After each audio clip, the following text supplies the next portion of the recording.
ভালোবাসা, প্রতিশোধ আর অদম্য সাহস এই তিনটার মিশ্রণে তৈরি এক বিস্ফোরক গল্প।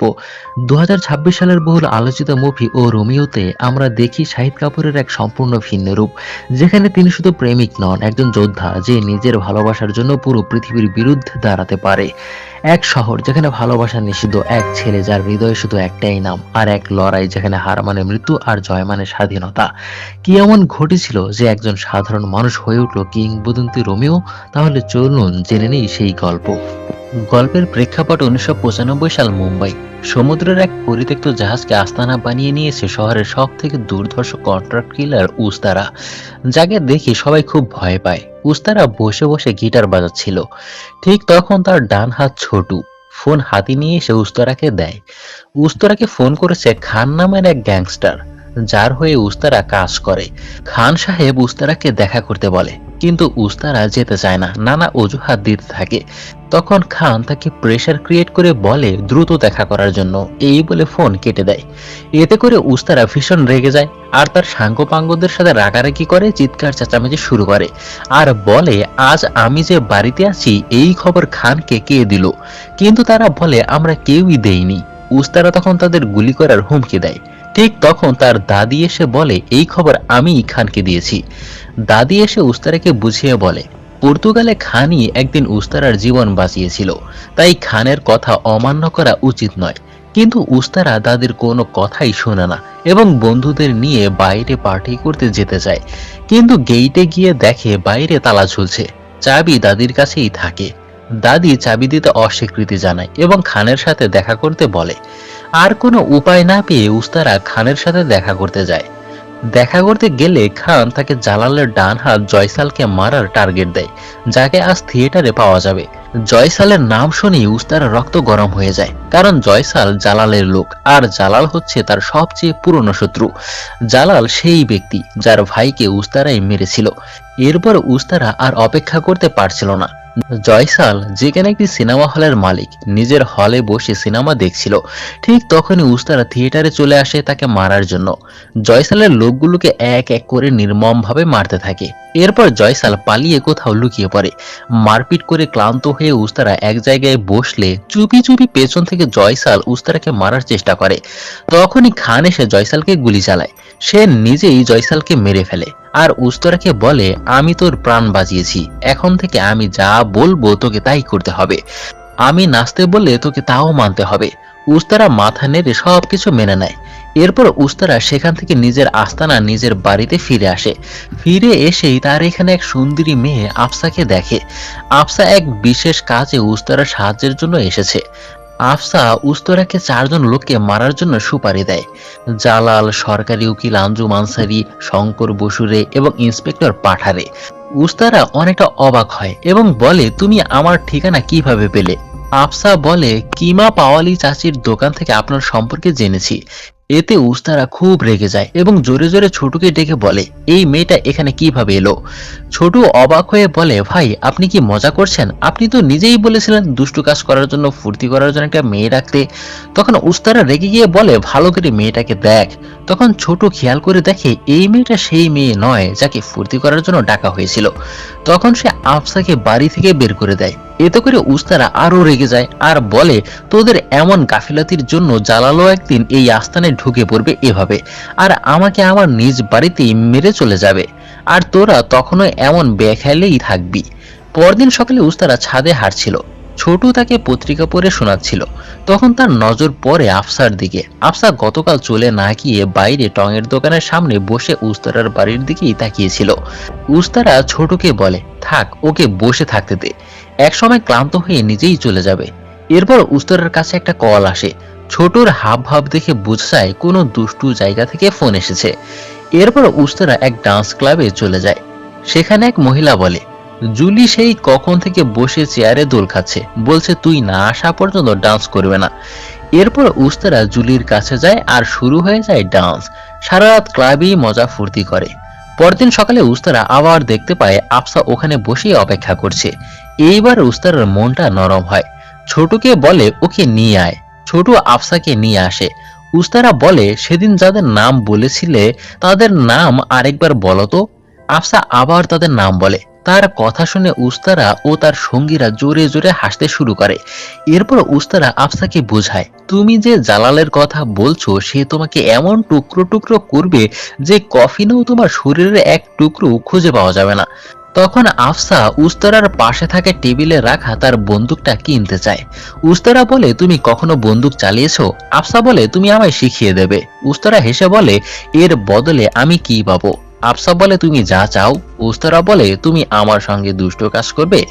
আফসা কিছুক্ষণের জন্য চুপ হয়ে যায়, চোখে পানি আসে। তারপর কাঁদতে কাঁদতে বলে, হ্যাঁ আমি রাজি।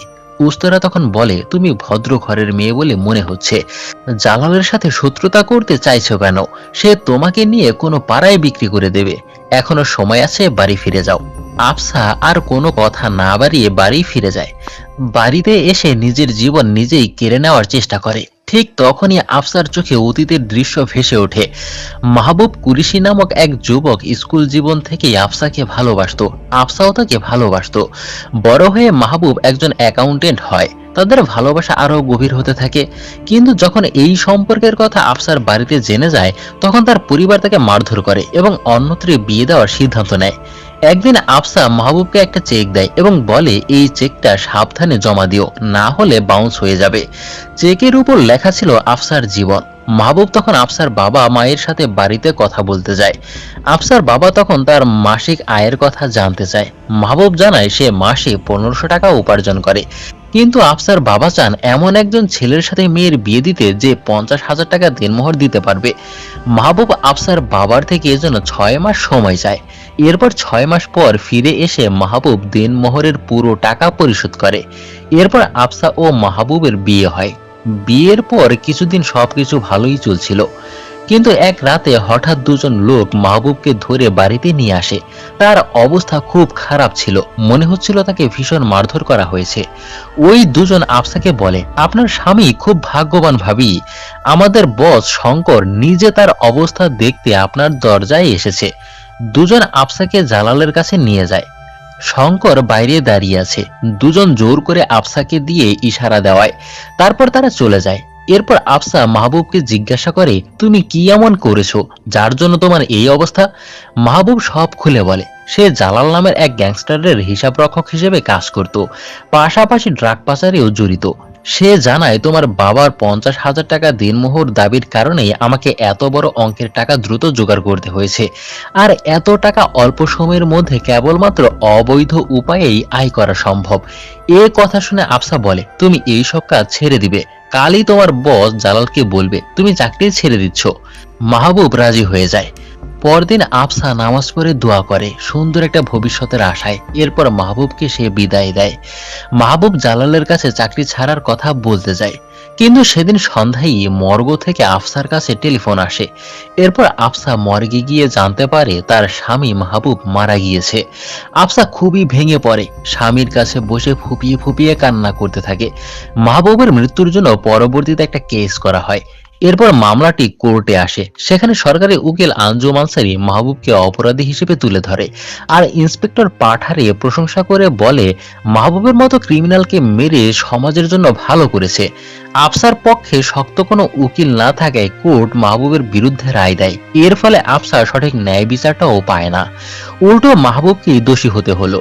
এরপর দৃশ্য আবার বর্তমানে চলে আসে। আফসা নিজের জীবন বিসর্জন দেওয়ার চিন্তা বাদ দেয় এবং তার চাচির খাবার দোকানে কাজ শুরু করে। তখন সেই দোকানে উস্তারা খাবার খেতে আসে। ছোট মজা করে বলে, সুপারি আপাও দেখি এখানে কাজ করে। তখন উস্তারা আফসাকে বলে, আমি সেদিন না বুঝি সেদিন তোমাকে অনেক কিছু বলেছিলাম, সবকিছুর জন্য সরি। তুমি কল্পনাও করতে পারবে না কারো প্রাণ নেওয়া কতটা কঠিন। অনেক সময় মানুষ ভয়ে প্যান্ট ভিজিয়ে ফেলে। তখন আফসা বলে, আমি প্যান্ট পরি না। তার এই মজাদার রিপ্লাই উস্তারার ভালো লাগে। এরপর উস্তারার লোকেরা খাবার প্যাকে তাদের গাড়িতে উঠাচ্ছিল, তখন আফসাও সাহায্য করেছিল। তখন আফসা খাবার প্যাক গাড়িতে রাখার সময় সেখানে একটা পিস্তল দেখতে পায় এবং চুপি চুপি পিস্তলটা নিয়ে নিজের কাছে রেখে দেয়। পরের দিন আফসা একটি হোটেলে যায়। আফসা জানতো যে ইন্সপেক্টর পাঠারে এই হোটেলে খেতে আসবে, তাই আফসা হোটেলে বসে অপেক্ষা করতে থাকে আগে থেকেই, এবং বন্দুকটা আফসা নিজের পার্সে লুকিয়ে রাখে। অন্যদিকে ইন্সপেক্টর পাঠারে সরকারি উকিল আঞ্জুম আনসারীকে সঙ্গে নিয়ে এক পণ্ডিতের সাথে দেখা করতে যায়।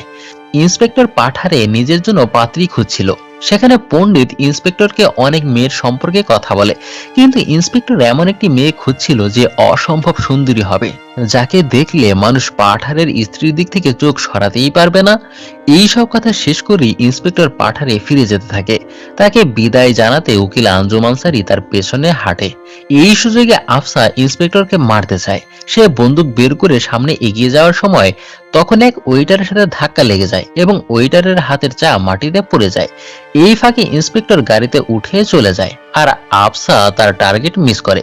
কিন্তু উকিল আঞ্জুম আনসারি টয়লেটের দিকে ফিরে যায়। তাকে মারার জন্য আফসা তার পেছনে পেছনে ওয়াশরুম পর্যন্ত যায়। এরপর আফসা আঞ্জুম আনসারির দিকে বন্দুক তাক করে, কিন্তু আঞ্জুম আনসারি চালাকি করে আফসাকে ধোঁকা দেয় এবং উল্টো তাকে মারতে শুরু করে। আফসা পালাতে চেষ্টা করলে আনসারি তার পিঠে গুলি করে দেয়। আফসাকে প্রায়ই মেরেই ফেলতে যাচ্ছিল। ঠিক তখন উস্তরা সেখানে এসে আফসাকে আনসারির হাত থেকে বাঁচায় এবং আঞ্জুম আনসারিকে মেরে ফেলে। এরপর উস্তরা আফসাকে নিজের বাড়িতে নিয়ে আসে। সেখানে উস্তরা নিজেই আফসার পিঠ থেকে গুলি বের করে ব্যান্ডেজ করে দেয়। আনসারিকে মেরে ফেলার খবর যখন খানের কাছে এসে পৌঁছায়, তখন খান উস্তরাকে সতর্ক থাকতে বলে। খান জানায় কয়েকদিনের মধ্যেই জালালের ড্রাগস নেপালের দিকে যাওয়ার কথা। যখনই আমি বিস্তারিত তথ্য পাবো তোমাকে জানাবো। আমি যতক্ষণ না বলছি তুই বাইরে বের হবি না। এদিকে আফসা উস্তারার হেফাজতে ছিল। ধীরে ধীরে সে সুস্থ হতে থাকে। উস্তারার লোকজনদের সাথে আফসা বেশ ভালো সময়ই পার করছিল। তাদের সাথে আড্ডায় মেতে ওঠে, ক্যারাম খেলে। বহুদিন পর আফসা মন খুলে হাসতে শুরু করে। উস্তারাও খানের কথা মতো বাইরে না গিয়ে আফসার সাথে সময় কাটাতে থাকে। ধীরে ধীরে আফসার সাথে উস্তারার সম্পর্কটা গভীর হয়। রাত হলেই উস্তারা মেয়ে নিয়ে এসে ফুর্তি করত, যার জন্য আফসার ঘুমাতে কষ্ট হচ্ছিল, কারণ তাদের দুষ্টু খেলার শব্দ তার কানে আসছিল। তাই বিরক্ত হয়ে আফসা বাইরে গিয়ে গান গাইতে থাকে। আফসার গান শুনে উস্তারা তার কাছে চলে আসে আর বলে, তুমি এত সুন্দর করে গান গাইতে পারো কিভাবে? আফসা জানায়, আমার বাবা একজন সঙ্গীত শিল্পী ছিলেন এবং সেই সঙ্গীতের উত্তরাধিকার হিসেবেই আফসা সঙ্গীত পায়। এরপর আফসা উস্তারার কাছে তার নামের রহস্য জানতে চায়। তখন সে বলে, শৈশবে তার বাবাকে কেউ খুন করেছিল। বাবার মৃত্যুর পর সে কি দোকানে নাপিতের কাজ শুরু করে। একদিন সেই লোকটাই যে তার বাবাকে মেরেছিল, সেই লোকটা দোকানে চুল কাটাতে আসে। উস্তারা নিজের ধারালো ব্লেড দিয়ে গলা থেকে পা পর্যন্ত মালিশ করে দেয়, মানে তাকে মেরে ফেলে। সেই ঘটনার পর থেকে তার নাম হয়ে যায় উস্তারা। নিজের গল্প বলা শেষ করে উস্তারা আফসাকে আবার গান শুরু করতে বলে। আফসা গান ধরতেই উস্তারা সেখান থেকে চলে যায়। পরদিন উস্তরার কাছে খানের ফোন আসে। খান জানায় আগামী সপ্তাহে নেপালে ড্রাগসের বড় সড়ো পাচার হতে যাচ্ছে। তাই উস্তরা সেই উদ্দেশ্যে যাত্রা করতে প্রস্তুতি নিতে শুরু করে। ঠিক তখনই ছোট বলে, ভাই, নেপালের মাল লুটে নেওয়ার পর আমরা গ্রীষ্মে ছুটি কাটাতে গেলে কেমন হয়? উস্তারা বলে, আইডিয়াটা খারাপ না। আফসাকেও একবার জিজ্ঞাসা করিস আমাদের সাথে যেতে চাই কিনা। এরপর রাতে আফসা এসে জানায় সে তাদের সাথে ছুটি কাটাতে যেতে চায় না, সে বাড়ি ফিরে যেতে চায়, কারণ সে নিজেকে কারো প্রাণ নেওয়ার মতো মানুষ মনে করে না। তখন উস্তারা বলে, তুমি জানো আমি কেন তোমাকে আমার নামের রহস্য বলেছিলাম? আমার চোখের সামনে আমার বাবাকে খুন করা হয়েছিল। সেদিনে আমি ঠিক করেছিলাম আমি আমার নিজের সীমা অতিক্রম করব। আর তুমি যদি নিজের সীমা পার করতে পারো তাহলে খুব সহজেই তোমার স্বামীর বদলা নিতে পারবে। এরপর উস্তারা আফসাকে সব সত্যি কথা বলে দেয়। মাহবুবের সাথে ঠিক কি ঘটনা ঘটেছিল। দৃশ্য আবার অতীতে চলে যায়। মাহবুব ফোনে জালালের সাথে চাকরি ছাড়ার কথা বলছিল। জালাল বলে, তোমার মতো অ্যাকাউন্টেন্ট চলে গেলে আমার ব্যবসা সামলাবে কে? মাহবুব বলে, স্যার, আপনি নতুন অ্যাকাউন্টেন্ট না পাওয়া পর্যন্ত আমি সব কাজ করব। কিন্তু জালাল আগেই নিজের লোকদের নির্দেশ দিয়ে রেখেছিল, মাহবুব যদি কখনো চাকরি ছাড়ার চেষ্টা করে তাকে মেরে ফেলা হবে। আর ঠিক সেটাই করা হয়। মাহবুব চাকরি ছাড়ার কথা বলায় ইন্সপেক্টর পাঠারে ও শঙ্কর বসুরে নিজেদের লোকজন নিয়ে মাহবুবকে হত্যা করে। এরপর দৃশ্য আবার বর্তমানে ফিরে আসে। তখন আফসা তাদের সাথে নেপালে যাওয়ার জন্য রাজি হয়। এরপর তারা নেপালে চলে আসে। তবে তাদের নেপালে আসার উদ্দেশ্য হচ্ছে জালালের মালগুলো জব্দ করা। এরপর উস্তারা ও তার লোকজন একটি গুহায় ঢুকে পড়ে, যেখানে জালালের লোকজন জালালের মালগুলো পাচার করছিল। তখন উস্তারা লোকজন নিয়ে তাদের উপর আক্রমণ করে। তখন দুই পক্ষের মধ্যে তুমুল সংঘর্ষ লেগে যায়। এক পর্যায়ে উস্তারা ও ছোটকে জালালের লোকজন তুলে নিয়ে চলে আসে। এরপর আমরা স্পেনে জালালকে দেখতে পাই। তার লোকেরা জালালকে ফোন করে জানায়, উস্তরাকে ধরে ফেলেছি, সে এখন আমাদের কবজায়। জালাল বলে, অনেকদিন পর তুই আমার হাতে পড়লি, তুই আমার ভাইকে মেরেছিস, কিন্তু আমার অনাগত সন্তান মহসিনের সাথে তোর কি এমন শত্রুতা ছিল? সে তো এখনো জন্মাই নাই। তোর জন্যই আমার স্ত্রী পাগল হয়ে গেছে। এবার তোকে এমন মৃত্যু দেব যা তুই কল্পনাও করিসনি। এই কথা বলে ফোনটা কেটে দিয়ে জালাল তার একটা ইভেন্ট সারের ময়দানে নেমে যায়। এদিকে আফসাকে দেখি গুলি চালিয়ে উস্তারার প্রাণ বাঁচিয়ে ফেলে।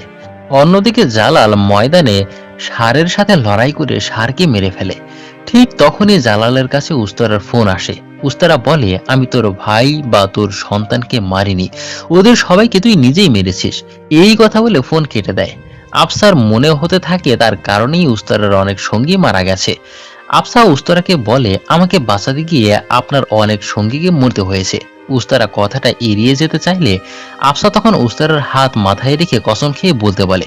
তখন উস্তারা বলে, আফসার প্রতি তার একটা মায়া হয়ে গিয়েছে। তখন আফসা এই সময় অতীতে তার বিয়ের দৃশ্য মনে পড়ে। উস্তারা তখন আফসার কাঁধে মাথা রেখে ঘুমিয়ে পড়ে। এভাবেই রাত পার হয়ে যায়। সকালে ঘুম থেকে উঠে উস্তরা দেখে তার গায়ে আফসার ওড়না চাদরের মতো করে রাখা। আসলে আফসা চলে গিয়েছে। এটা বোঝার পর উস্তরা ভীষণ শকড, এভাবে চলে যাবে কেন?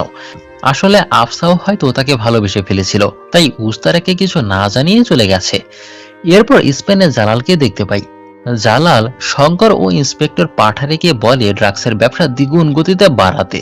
মাল ফেরত পাঠানোর জন্য তোমাদের হাতে 3 সপ্তাহ সময় আছে। এরপর জালাল তার স্ত্রী রাবেয়ার সঙ্গে দেখা করতে যায়। রাবেয়া দেওয়ালে ছবি আঁকছিল। জালাল জিজ্ঞাসা করে, কিসের ছবি আঁকছো? রাবেয়া বলে, চাঁদের ছবি। চাঁদটা আহত, রক্ত বের হচ্ছে। জালাল বলে, রক্ত কি নীল হয়? রাবেয়া বলে, আমার চাঁদ যখন মারা যায় তখন তার সব রক্ত নীল হয়ে যায়, আমি নার্সের কাছে শুনেছিলাম। অর্থাৎ তাদের সদ্যজাত সন্তান অক্সিজেনের অভাবে নীল হয়ে গিয়েছিল। এসব শুনে জালাল ইমোশনাল হয়ে যায়।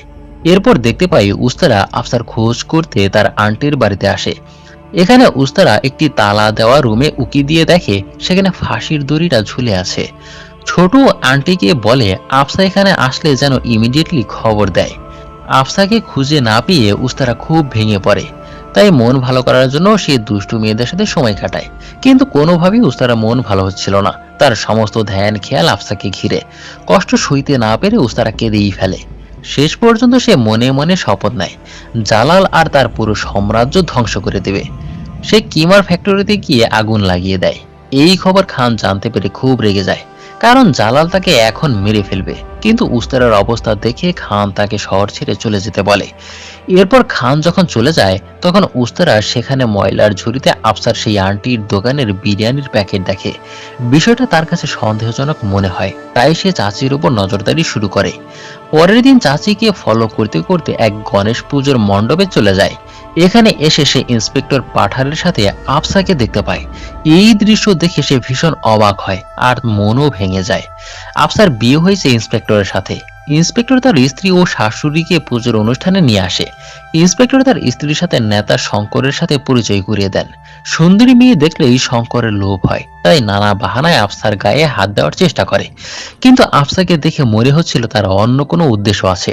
শঙ্কর যখন পাঠারেকে ডেকে উস্তরাকে শেষ করে দেওয়ার ব্যাপারে কথা বলছিল আলাদাভাবে, তখন আফসা ও তার মায়ের হাতে আংটি বদল করতে দেখা যায়, অর্থাৎ কোনো রহস্য লুকিয়ে আছে। এরপর পুজোর উৎসবে রং খেলায় সবাই আনন্দ ফুর্তিতে মেতে ওঠে। শঙ্কর আফসার গা ঘেঁষে থাকার চেষ্টা করে, আর এই সুযোগ কাজে লাগিয়ে আফসা এক পর্যায়ে হাতের আংটি ঘুরিয়ে ছোট পিন দিয়ে শঙ্করের গলায় ঢুকিয়ে দেয়। শঙ্কর লুটিয়ে পড়ে, আর এই সবকিছু উস্তারা নিজ চোখে সামনে থেকে দেখতে পায়। অন্য একজন আফসাকে মারতে আসলে উস্তারা ওই লোককে মেরে ফেলে। তখন আফসা জোরে চিৎকার শুরু করে, যেন সে একদম নির্দোষ নিষ্পাপ। তখন ইন্সপেক্টর দৌড়ে এসে তাকে জড়িয়ে ধরে সান্ত্বনা দিতে থাকে, আর আফসার চোখে মুখে ওই মুহূর্তে এক ভিলেইনি হাসি ফুটে ওঠে। এদিকে চাচি ফিরে এসে দেখে উস্তারা তার ঘরে। চাচি যে ধরা পড়ে গেছে বুঝতে আর বাকি নেই। চাচি বলে, আমার কোনো দোষ নেই, আমাকে যা বলা হয়েছে আমি তাই করেছি। তখন ফ্ল্যাশব্যাকে দেখি খান সাহেব চাচিকে ডেকে নিয়ে এসে আফসার সাথে ভাইজি ফুপুর সম্পর্ক বানিয়ে দিয়েছে। এর জন্য চাচিকে টাকাও দেওয়া হয়েছে, যাতে করে ইন্সপেক্টরের সাথে তার বিয়ে হয়। অর্থাৎ পুরো ঘটনাটা খানের প্ল্যানের অংশ ছিল। এরপর উস্তারা আফসার বাসায় চলে যায় দেখা করতে। আফসা বলে, তুমি কি চাও? উস্তারা তাকে চেপে ধরে বলে, তুমি কেন এমন করলে আমার সাথে? আফসা বলে, আমার হাতে আর কোনো উপায় ছিল না। লাশ দেখতে দেখতে আমি ক্লান্ত, তাই নিজের ভালোবাসাকে আমার জন্য মরতে দিতে পারি না। এরপর উস্তারা তাকে জড়িয়ে ধরে। আফসা বলে, আমার শেষ ইচ্ছে রাখবে? আমাকে মুক্তি দাও, আমাকে আমার মতো থাকতে দাও। উস্তারা বলে, তাহলে আমার উসুল কোথায়? আফসা বলে, তুমি কি চাও? সে নির্লজ্জের মতো বলে, তোমার সাথে শুতে চাই। আফসা তাকে বোঝানোর চেষ্টা করে। উস্তারা তখন কড়া ভাষায় বলে, জামা খুল। তখন আফসা রাগে ক্ষোভে জামা খুলে ফেলে। উস্তারা তখন চোখ নিচের দিকে নামিয়ে ফেলে। আফসা বলে, তুমি নিজেও জানো না আসলে তুমি কি চাও। তখন উস্তারা তাকে বিছানায় ফেলে কাছে এসে বলে, আমি এমন কাজ করব যাতে করে আমার জন্য তোর মনে শুধু ঘৃণাই থাকে। এরপর চলে যেতে নিলে আফসা হাত ধরে বলে, ভালোবাসা একটা অভিশাপ, তোমারও লেগেছে আর আমারও। এরপর উস্তারা কিছু না বলে চলে যায়। এরপর থেকে উস্তারা এক এক করে ইন্সপেক্টর পাঠারে খান সাহেব ও আফসার উপর তার লোক দিয়ে নজর রাখতে শুরু করে।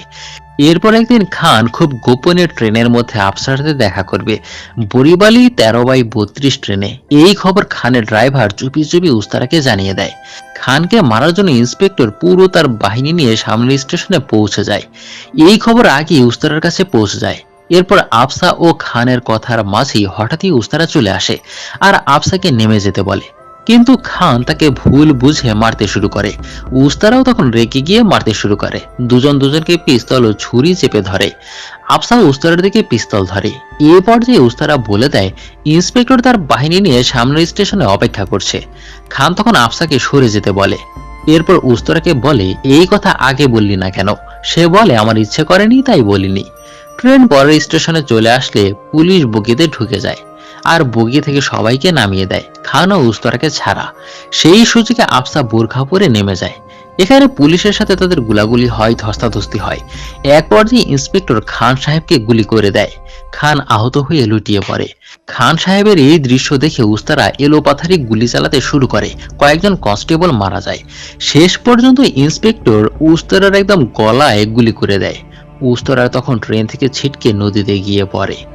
এরপর ইন্সপেক্টর মিডিয়াতে সাক্ষাৎকার দেয় যে দুর্ধর্ষ ক্রিমিনাল উস্তারা মারা গেছে আর এই ঘটনায় খান সাহেবও আমাদের মাঝে আর নেই। এই নিউজ শুনে তো আফসা কান্নায় ভেঙে পড়ে, চিৎকার করতে থাকে। আফসার চাচি তাকে বাড়ি ফিরে যেতে বলে, কিন্তু আফসা স্পষ্ট জানিয়ে দেয় জালালকে না মারা পর্যন্ত সে বাড়ি ফিরবে না। কিন্তু জালালকে কিভাবে পাবে, সে তো স্পেনে। তখন ইন্সপেক্টর পাঠারে হাতে একটা টিকিট নিয়ে এসে বলে, জালাল ভাই তার একটা প্রোগ্রামে যাওয়ার জন্য নিজে ইনভাইটেশন পাঠিয়েছে আমাদের। আফসা তখন খুশি হয়ে জড়িয়ে ধরে ইন্সপেক্টরকে আর চাচিকে ইশারায় বলে, ব্যবস্থা তো হয়েই গেল। এরপর তার স্পেনে চলে যায়। জালালের ইভেন্ট পার্টিতে সবাই মুখোশ করে উদযাপন করছিল। আফসা এখানে আসা মাত্রই তাকেও মুখোশ দেওয়া হয়। সবাই আনন্দ উৎসবে মেতে ওঠে আর আফসা জালালকে মারার সুযোগ খুঁজতে থাকে। একটা সময় সুযোগও পেয়ে যায়। জালালকে মারতে গিয়ে জালালের হাতে ধরা পড়ে যায় আফসা। এরপর আফসার মুখের মুখোশ খুলে ফেলে। আফসার পরিচয়ও পেয়ে যায়। এরপর ইন্সপেক্টর এসে তার হাতের ওই রিংটা খুলে নেয়। তার মানে অনেক আগে থেকেই তারা এই ব্যাপারে জানতে পেরেছিল। তখন ফ্ল্যাশব্যাকে দেখি এর আগে খান সাহেবের ব্যাগ থেকে তারা আফসার আইডি কার্ড পেয়েছিল। এরপর ইন্সপেক্টর আফসাকে অনেক মারধর করে আর জালালকে বলে ওকে মেরে ফেলতে, কিন্তু জালাল মারতে অস্বীকার করে। সে বলে, আগে উস্তরাকে আমার হাতে এনে দাও। ইন্সপেক্টর বলে, আমি নিজের হাতে হত্যা করেছি, তাকে কিভাবে আনবো? কিন্তু জালাল বলে, আমি আর উস্তরা হচ্ছি দুই দেহ এক প্রাণ, তাই ও মারা গেলে আমি ঠিকই সেটা টের পাবো, ও মারা যায়নি। তখন ইন্সপেক্টর বোঝাতে না পেরে কান্না করতে থাকে। জালাল ইন্সপেক্টরকে জড়িয়ে ধরে সান্ত্বনা দিতে থাকে আর অন্যদিকে আফসাকে অস্ত্র দিয়ে ইশারা করে ইন্সপেক্টরকে মেরে ফেলতে বলে। ইশারা প্রথমে বুঝতে না পারলেও পরে যখন বুঝতে পারে তখন আফসা একটুও দেরি না করে ইন্সপেক্টর কুপিয়ে কুপিয়ে মেরে ফেলে। এরপর জালাল আফসারকে বলে, চিন্তা করো না, উস্তরা এত সহজে মরবে না। ও তোমাকে খুঁজতে খুঁজতে একদিন ঠিকই আমার কাছে আসবে আর সেদিন আমি নিজের হাতে ওকে মারবো। এই কথা বলে জালাল আফসারকে বন্দি করে রাখে। এরপর আমরা উস্তরাকে দেখি। উস্তরা বেঁচে আছে, ট্রিটমেন্ট নিয়ে সে এখন অনেকটাই সুস্থ, কিন্তু কণ্ঠস্বর আগের মতো নেই, ভালোভাবে কথা বলতে পারে না। পুরোপুরি সুস্থ হতে সময় লাগবে। উস্তরা নিজের মিশনের কথা ভুলে না। এরপর আফসারকে উদ্ধার করতে সে জালালের বাড়িতে পৌঁছে যায়। সেখানে গিয়ে মুখোমুখি হয় রাবেয়ার সাথে। ঠিক তখনই দৃশ্য অতীতে চলে যায়। আমরা দেখি রাবেয়া জানতে পেরেছিল জালাল আইএসআই এর সঙ্গে হাত মিলিয়েছে, আর এই খবর সে খানকে জানিয়ে দেয় যাতে খান জালালকে ধরতে পারে। এই কথোপকথন জালালের ভাই উসমান শুনে ফেলে। সে রাবেয়াকে মারতে মারতে টেনে বাইরে নিয়ে আসে। রাবেয়া তখন গর্ভবতী ছিল, তাই মুহূর্তের মধ্যেই উত্তেজনায় রাবেয়া উসমানের দিকে গুলি চালায়। সে মারা যায়, আর রাবেয়ার গর্ভের সন্তানও মারা যায়। উস্তারা সেদিন রাবেয়াকে বাঁচানোর জন্য রাবেয়ার সমস্ত দোষ নিজের ঘাড়ে নিয়ে ওখান থেকে পালিয়ে যায়। আর দৃশ্য বর্তমানে চলে আসে। রাবেয়া উস্তারাকে কারাগারের চাবি দিয়ে আফসারকে ছাড়িয়ে নিতে বলে। উস্তারা তাকেও নিয়ে যেতে চায়, কিন্তু রাবেয়া যায় না। এরপর উস্তারা কারাগারের চাবি খুলে আফসারকে মুক্ত করে। আফসার তখন তাকে জড়িয়ে ধরে। জালালের লোকজনকে মেরে উস্তারা আফসারকে নিয়ে জালালের মূল ইভেন্টে চলে যায়, যেখানে জালাল রয়েছে। কারণ আফসার জালালকে না মেরে এখান থেকে যাবে না, আর উস্তারা তার এই ইচ্ছে পূরণ করবে। এরপর জালাল যখন জানতে পারে রাবেয়া তার শত্রুদের সাহায্য করেছে পালিয়ে যেতে, আর অনেক আগে থেকে সে এই বিষয়ে জড়িত, তাই জালাল তার স্ত্রীর মাথা একদম আলাদা করে ফেলে। তারপর সে ইভেন্টে গিয়ে ময়দানে ষাঁড়ের সঙ্গে লড়াইয়ের জন্য ময়দানে নামে, কিন্তু সেখানে মুখোমুখি হয় উস্তারা। এরপর দুজনের মধ্যে ভয়ঙ্কর লড়াই শুরু হয়। এই লড়াইয়ে উস্তারা গুরুতর আহত হয়ে মাটিতে লুটিয়ে পড়ে, কিন্তু কিছুক্ষণ পর সে আবার উঠে দাঁড়ায়। এবার সে নিজের উস্তারা দিয়ে জালালের ওপর একের পর এক আঘাত করতে থাকে। যখন জালাল মৃত্যুর দ্বার প্রান্তে পৌঁছে যায়, তখন উস্তারা আফসারের হাতে অস্ত্র তুলে দেয় তাকে মারতে। এরপর আফসা নিজের সব শক্তি, পুরনো কষ্ট বুকে চেপে রেখে সব শক্তি দিয়ে জালালের বুকে তলোয়ার চালিয়ে দেয়, আর জালালের অধ্যায় এখানেই শেষ হয়ে যায়। এইভাবেই আফসা তার স্বামীর হত্যার বদলা নেয়। পরের দৃশ্যে দেখতে পাই আফসার তার স্বামীর নামে একটি সঙ্গীত বিদ্যালয় খুলে, যেখানে উস্তারা গান শেখা শুরু করে। এরপর দেখি উস্তারা খানের কাছে যায়। তখন সে হাসপাতালে ভর্তি ছিল, অর্থাৎ সেও মারা যায়নি। উস্তারা খানকে জানায় আপনার কাজ শেষ হয়েছে, জালাল মারা গেছে। খান তার প্রশংসা করে আর বলে কাজ এখনো শেষ হয়নি, কারণ এই ধরনের লোক আরো আসবে, আর ওদের সবাইকে মারার দায়িত্ব কেবল তোমারই। খান তখন আবার সেই শুরুর দিকে ডায়লগটা দেয়, মনে রেখো আমি একদিন তোমার প্রাণ বাঁচিয়েছিলাম, তাই আমি যেমন বলবো তোমাকে ঠিক তেমনটাই করতে হবে। এই কথা শুনে উস্তারা জোরে করে একটা হাসি দেয়, আর এভাবেই মুভির কাহিনীটা এখানে শেষ হয়ে যায়। তো বন্ধুরা, সবশেষে মুভির গল্পটা আপনাদের কেমন লাগলো অবশ্যই কমেন্ট বক্সে জানিয়ে যাবেন। সবাইকে ধন্যবাদ।